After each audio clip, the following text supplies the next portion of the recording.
ಈ ಜಾಗ ನಮ್ ರಿಯಲ್ ಎಸ್ಟೇಟ್ ಸೇರಿತ್ತು. ತಕ್ಷಣ ನೀವೆಲ್ಲ ಖಾಲಿ ಮಾಡ್ಬೇಕು. ನಾವೇ ಖಾಲಿ ಮಾಡ್ಬೇಕು ಜಾಗ? ಒಂದ್ ವಾರದಲ್ಲಿ ಪಟ್ಟ ತಂದು ತೋರಿಸ್ತೀವಿ. ಪಟ್ಟ ನಿಮ್ಮ ಅಪ್ಪ ಕೊಡ್ತಾನೇನೋ, ಜಾಗ ಖಾಲಿ ಮಾಡೋ ತಲಹರಟೆ. ನಿಮ್ಮ ಅಪ್ಪಂದ ಜಾಗ ಊರೊಳಗಡೆ ಜಾಗ ಇಲ್ಲ ಅನ್ಬಿಟ್ಟು ಇಲ್ಲಿ ಬಂದು ಗುಡ್ಸು ಹಾಕಂಡ್ರೆ ಇಲ್ಲೂ ಬಂದಿದ್ರಲ್ಲ ಓಡ್ಸಕ್ಕೆ. ಖಾಲಿ ಮಾಡ್ತೀರಾ ಇಲ್ಲ ಗುಡ್ಸು ಬೆಂಕಿ ಇಡ್ಲೋ? ಇಡ್ಲೋ ಬೆಂಕಿ.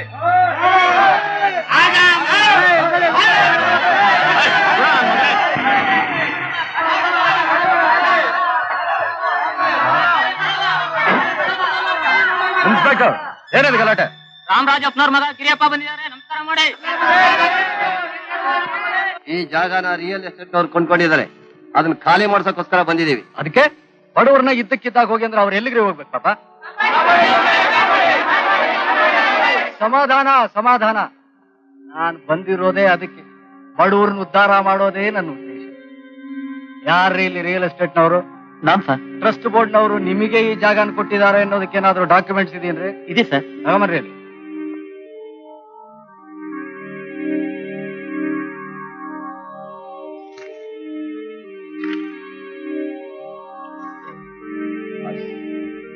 ಏನೇ ಇರ್ಬೋದು, ನಿಮ್ಮಂತ ತಿಳಿದಿರೋರು ಜನಗಳ ಹತ್ರ ಇಷ್ಟು ಕೆಟ್ಟದಾಗಿ ನಡ್ಕೋಬಾರ್ದು. ಜನ ದೇವರಿದ್ದಾರೆ ನೋಡ್ರಪ್ಪ. ಸರ್ಕಾರದವರು ಈ ಜಮೀನನ್ನ ಇವ್ರ ಹೆಸರಿಗೆನೆ ಸ್ಯಾಂಕ್ಷನ್ ಮಾಡಿರೋ, ಅದಕ್ಕೆ ಅವ್ರು ಲೀಗಲ್ ಆಗಿ ಬಂದಿದ್ದಾರೆ. ಜೊತೆಗೆ ಪೊಲೀಸ್ನವರು ಬೇರೆ ಇದ್ದಾರೆ. ಈ ವಿಷಯದಲ್ಲಿ ನಾನು ಏನು ಮಾಡೋಕ್ ಸಾಧ್ಯವಿಲ್ಲ. ಈ ಕೇಸನ್ನ ನೀವು ಯಾವ ಕೋರ್ಟಿಗೆ ಹೋದ್ರೂ ಗೆಲ್ಲೋಕ್ಕೂ ಸಾಧ್ಯವಿಲ್ಲ. ಬೇಕಾದ್ರೆ ನಾನೊಂದು ಉಪಕಾರ ಮಾಡ್ತೀನಿ, ನಿಮ್ಮೆಲ್ರಿಗೂ ಬೇರೆ ಕಡೆ ಜಾಗ ಕೊಡಿಸ್ತೇನೆ. ಇಲ್ಲೇ ಪಕ್ಕದಲ್ಲಿ 10 ಕಿಲೋಮೀಟರ್ ದಾಸರಳ್ಳಿ. ಸತ್ಯವಾದ ನಮ್ಮ ದೇಶದಲ್ಲಿ ಪ್ರತಿಯೊಬ್ಬ ವ್ಯಕ್ತಿಗೂ ಒಂದು ಮನೆ ಇರ್ಬೇಕು, ಒಂದು ಕಾರ್ ಇರ್ಬೇಕು, ಒಂದು ಟೆಲಿಫೋನ್ ಇರ್ಬೇಕು. ಅದಕ್ಕೋಸ್ಕರ ಹೋರಾಡೋದೇ ನನ್ನ ಜೀವನದ ಗುರಿ. ಇದನ್ನ ನನಗೆ ಕಲಿಸಿದವ್ರು ಯಾರು ಗೊತ್ತಾ? ಈ ದೇಶದ ತಂದೆ, ನಿಮ್ಮೆಲ್ಲರ ಅಭಿಮಾನಿ, ನನ್ನ ತಂದೆ MP ರಾಮರಾಜು.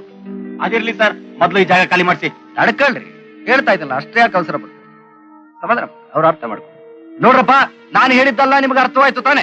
ನಾಳೆನೆ ಈ ಜಾಗನ ಖಾಲಿ ಮಾಡ್ಬೇಡಿ.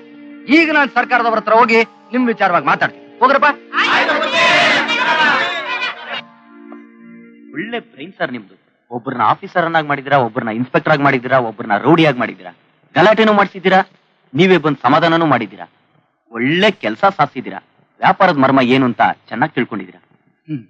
ನೋಡ್ರಿ, ಬಡವ್ರನ್ನ ಅಧಿಕಾರದಲ್ಲಿ ಗೆಲ್ಲೋಕ್ಕಾಗಲ್ಲ, ಮಾತಿನಿಂದಲೇ ಮರಳು ಮಾಡ್ಬೇಕು. ಏನೋ ಬಾರೋ ಅಂದ್ರೆ ಎಗರ್ತಾರೆ, ಅಪ್ಪ ಅಣ್ಣ ಅಂದ್ರೆ ಪುಸ್ತಕಂದ್ ಬಿದ್ದೋಗ್ತಾರೆ. ಇದು ನಮ್ಮ ಅಪ್ಪ ಕಲಿಸಿದ ಪಾಠ. ಬರ್ಲ ರೇ ನಕಲಿ ಇನ್ಸ್ಪೆಕ್ಟ್ರೆ ಸರ್, ಅಸಲಿ ಇನ್ಸ್ಪೆಕ್ಟರ್ ಬರೋದಕ್ಕಿಂತ ಮುಂಚೆ ಬಟ್ಟೆ ಬದಲಾಯಿಸ್ಕೊಳ್ರಿ. ಆಗ್ಲಿ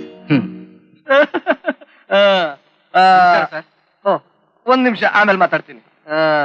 ನಮಸ್ಕಾರ ಮುಖ್ಯಮಂತ್ರಿಗಳೇ, ನಮಸ್ಕಾರ. ಏನಿದು ಕ್ಯಾಬಿನೆಟ್ ನ ಕರ್ಕೊಂಡ್ ಬಂದ್ಬಿಟ್ಟಿದ್ದೀರಾ? ನೋಡಿದ್ರಾ ಈ ಪೇಪರ್ನಲ್ಲಿ ನಿಮ್ಮ ತಮ್ಮ ಭೀಮರಾಜನ ವಿಷಯ, ಈ ಯೋಗಪ್ಪನ ವಿಷಯ ಎಷ್ಟು ಕೆಟ್ಟದಾಗಿ ಬರ್ತಾರೆ ಗೊತ್ತಾ? ನಾಳೆ ಅಸೆಂಬ್ಲಿಯಲ್ಲಿ ವಿರೋಧ ಪಕ್ಷದವರು ಇದ್ರ ಬಗ್ಗೆ ಚರ್ಚೆ ಮಾಡಿದ್ರೆ ಏನ್ ಮಾಡೋದು? ರಾಜಕೀಯದಲ್ಲಿ ನೀವಿನ್ನು ಮಗು ಕಣ್ರಿ.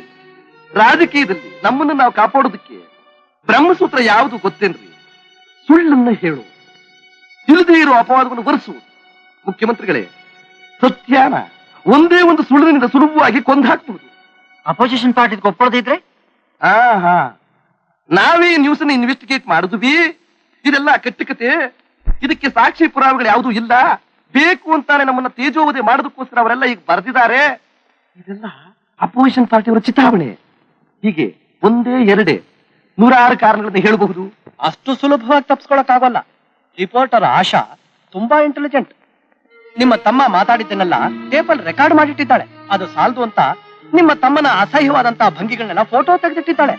ಒಬ್ಬ ಹುಡುಗಿನ ಕೆಡಿಸೋಕೆ ನಿಮ್ಮ ತಮ್ಮ ಹೇಗೆ ಗೂಳಿ ಹಾಗೆ ಬೀದಿಲಿ ಓಡ್ತಿದ್ದ, ಅನಿರೀಕ್ಷಿತವಾಗಿ ಒಬ್ಬ ಹೊಸ ಮನುಷ್ಯ ಅಲ್ಲಿಗೆ ಪ್ರತ್ಯಕ್ಷವಾಗಿ ನಿಮ್ಮ ತಮ್ಮನ್ನ ಹೇಗೆ ದನ ಬಡದಾಗಿ ಬಡದ ಅನ್ನೋದಕ್ಕೆಲ್ಲ ಸಾಕ್ಷಿಗಳನ್ನ ಇಟ್ಕೊಂಡಿದ್ದಾಳೆ.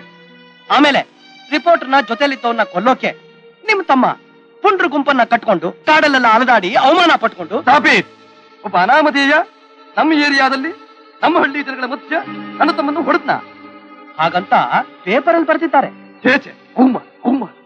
ಸದಾ ರಾಜಕೀಯ ಕೆಲಸದಲ್ಲೇ ನಿರತರಾಗಿರೋ ನಿಮಗೆ ಪೇಪರ್ ಓದೋ ಪುರುಸೊತ್ತಲ್ಲಿದೆ. ಹೋಗ್ಲಿ, ಇವತ್ತಿನ ದಿನಸತ್ಯ ಓದಿದ್ರ? ನಾನು ಪೇಪರ್ ಓದೋದಿಲ್ಲ ಅಂತ ಪ್ರತಿಜ್ಞೆ ಮಾಡಿದ್ದೇನೆ. ಅದನ್ನು ಓದೋದು ಯಾತಕ್ಕೆ? BP ರೈಸ್ ಮಾಡ್ಕೊಳ್ಳೋದು ಯಾತಕ್ಕೆ? ನೀವು ಓದ್ಬೇಕು. ನಡೆದಿರೋ ಅಸಹ್ಯಗಳಿಗೆಲ್ಲ ಪಾರ್ಟಿ ಜನಕ್ಕೆ ಉತ್ತರ ಕೊಡ್ಬೇಕಾಗುತ್ತೆ. ನಾನು ಉತ್ತರ ಕೊಡ್ಬೇಕಾ? ಏನ್ರಪ್ಪ ನನ್ನ ಮೇಲೆ ನಿಮಗೆ ನಂಬಿಕೆ ಇದೆ ತಾನೇ? ಇದೆ ಸ್ವಾಮಿ. ಆಯ್ತಾ? ಮುಖ್ಯಮಂತ್ರಿಗಳೇ, ತಾವಿನ ಧೈರ್ಯವಾಗಿ ಹೊರಡಿ. ನನ್ನ ಉಪದೇಶನ ಚೆನ್ನಾಗಿ ಜ್ಞಾಪಕ ಇಟ್ಕೊಳ್ಳಿ. ಮಿಕ್ಕಿದ್ದು ನನಗೆ ಬಿಡಿ. ತಾವ್ ಹೇಳಿದ್ಮೇಲೆ ಆಯ್ತು, ಹಾ. ಬರ್ತೀನಿ. ಒಳ್ಳೆ ನಡೀರಿ. ನಮಸ್ಕಾರ. ನಮಸ್ಕಾರ, ಬರ್ತೀನಿ. ಯೇಶು, ನಿನ್ನ ಮಾತಿನ ಧೋರಣೆ ನೋಡಿದ್ರೆ ನಿನಗೂ ಕ್ಯಾಬಿನೆಟ್ ಬರೋ ಆಸೆ ಇದೆ ಅಂತ ಕಾಣುತ್ತೆ. ಹೌದು ತಾನೇ? ಬೇಕು, ಆದ್ರೆ ಆದ್ರೆ ಗೀದ್ರೆ ಹೋದ್ರೆ ಗೀದ್ರೆ ನನ್ನ ಹತ್ರ ಇಲ್ಲ. ಯಾರೇ ಕ್ಯಾಬಿನೆಟ್ ಬಂದ್ರು ನನ್ನ ತಾಳಕ್ಕೆ ತಕ್ಕ ಹಾಗೆ ಕುಣಿಬೇಕು ಅಷ್ಟೇ. ಈ ಪ್ರಾಬ್ಲಮ್ ಸಾಲ್ವ್ ಮಾಡುದು ನನಗೆ ನೀರು ಕುಡ್ದ ಹಾಗೆ. ಈ ರಾಮರಾಜು ಫಾರನ್ ಪಾಲಿಟಿಷಿಯನ್. ನಾನು ದಿನಸತ್ಯ ಪೇಪರ್ ನೋಡಲ್ಲ, ಎಡಿಟರ್ನೇ ನೋಡ್ತೀನಿ.